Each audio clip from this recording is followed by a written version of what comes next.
नमस्कार। चलिए आज बात करते हैं एक ऐसे इलेक्ट्रिकल सर्किट की जो दिखने में तो बहुत सिंपल है, लेकिन एक सदी से भी ज्यादा समय से इंजीनियरिंग की दुनिया में एक बहुत जरूरी औजार बना हुआ है। हम बात कर रहे हैं व्हीटस्टोन ब्रिज की। तो सवाल ये उठता है कि किसी ऐसी चीज को एकदम सटीक तरीके से कैसे मापा जाए जो दिखाई ही ना दे, जैसे कि इलेक्ट्रिकल रेजिस्टेंस। इसी पहेली को सुलझाने के लिए एक बहुत ही शानदार सर्किट डिजाइन किया गया था, और कमाल की बात यह है कि उसका समाधान आज भी उतना ही काम का है। तो आज हम क्या क्या देखने वाले हैं? सबसे पहले हम समझेंगे कि ये रेजिस्टेंस वाली पहेली है क्या। फिर देखेंगे कि ये ब्रिज बनता कैसे है, इसके काम करने का तरीका क्या है, और हाँ, ये हमारी रोजमर्रा की जिंदगी में कहाँ-कहाँ इस्तेमाल होता है। और आखिर में इसके फायदे और नुकसान पर भी एक नजर डालेंगे। चलिए तो शुरू करते हैं पहले हिस्से से, ये रेजिस्टेंस की पहेली। तो ये व्हीटस्टोन ब्रिज आखिर है क्या? देखिए, ये एक खास इलेक्ट्रिकल सर्किट है। इसका बस एक ही मकसद है, किसी ऐसे रेजिस्टेंस को मापना जिसकी वैल्यू हमें पता नहीं, और वो भी एकदम सटीकता से। इंजीनियरिंग की दुनिया में इसकी गिनती सबसे सटीक और भरोसेमंद तरीकों में होती है। अच्छा, तो अब सवाल ये है कि ये ब्रिज बनता कैसे है। चलिए इसे स्टेप बाय स्टेप बनाकर देखते हैं। इस ब्रिज को बनाने के लिए हमें कुछ बेसिक चीजें चाहिए। सबसे पहले 4 रेजिस्टर्स, हम इन्हें P, Q, R और S नाम देंगे। फिर चाहिए एक गैल्वेनोमीटर। ये एक तरह का करंट डिटेक्टर है जो बहुत ही छोटे करंट को भी पकड़ लेता है। और आखिर में एक बैटरी यानी पावर सोर्स। तो सबसे पहले क्या करते हैं, हम इन चारों रेजिस्टर्स को एक डायमंड जैसी शेप में जोड़ते हैं। अब इसमें P और Q, इनकी वैल्यू हमें पहले से पता होती है। R जो है वो एक वेरिएबल रेजिस्टर है, मतलब हम इसकी वैल्यू को घटा बढ़ा सकते हैं। और S ही वो अननोन रेजिस्टेंस है जिसे हमें ढूंढना है। अगला कदम, इस डायमंड के ठीक बीच में हम एक बहुत सेंसिटिव गैल्वेनोमीटर लगा देते हैं। इसका काम बस इतना है कि ये नजर रखे कि ब्रिज के बीच से कोई करंट पास हो रहा है या नहीं। और बस आखिर में हम सर्किट को पावर देने के लिए एक बैटरी कनेक्ट कर देते हैं। लीजिए, हमारा व्हीटस्टोन ब्रिज अब एक्शन के लिए तैयार है। तो सर्किट तो बन गया, पर अब आता है सबसे मजेदार हिस्सा।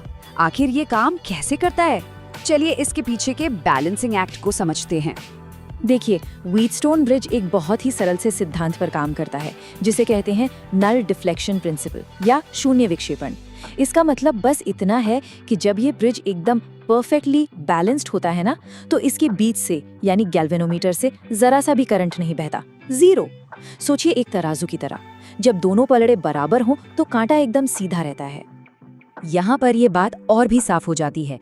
बाईं तरफ देखिए, जब ब्रिज अनबैलेंस्ड है तो गैल्वेनोमीटर की सुई हिल रही है, मतलब करंट बह रहा है।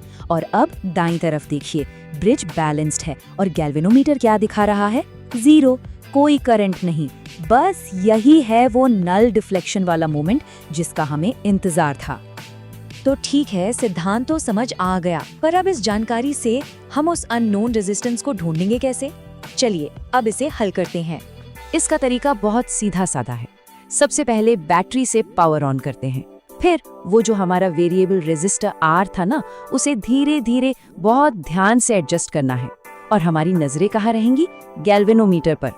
जिस पल गैल्वेनोमीटर की सुई 0 पर आ जाए, बस वही रुक जाना है। इसका मतलब है हमारा ब्रिज बैलेंस हो चुका है। और अब बारी है फॉर्मूला की।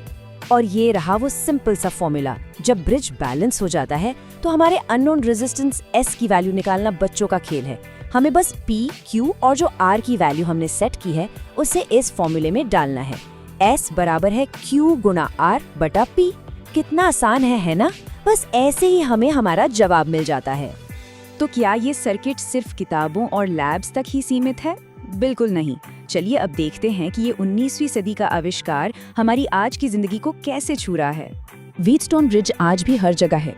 लैब्स में एकदम सटीक माप लेने के लिए तो ये इस्तेमाल होता ही है, साथ ही ओम मीटर जैसे इंस्ट्रूमेंट्स का ये एक बहुत जरूरी हिस्सा है। अरे आजकल के जो मॉडर्न सेंसर सर्किट्स हैं, ये उनकी जान है।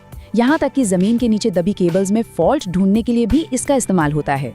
एक मिनट के लिए सोचिए, हमारी कारों में, स्मार्टफोन्स में, यहाँ तक कि मेडिकल डिवाइस में भी कितने सारे सेंसर लगे होते हैं। इनमें से कई सेंसर तापमान, दबाव या खिंचाव में आए छोटे से छोटे बदलाव को मापते हैं। पता है कैसे? क्योंकि ये बदलाव असल में एक रेजिस्टेंस की वैल्यू को बदल देते हैं। और उस बदली हुई वैल्यू को मापने के लिए क्या इस्तेमाल होता है?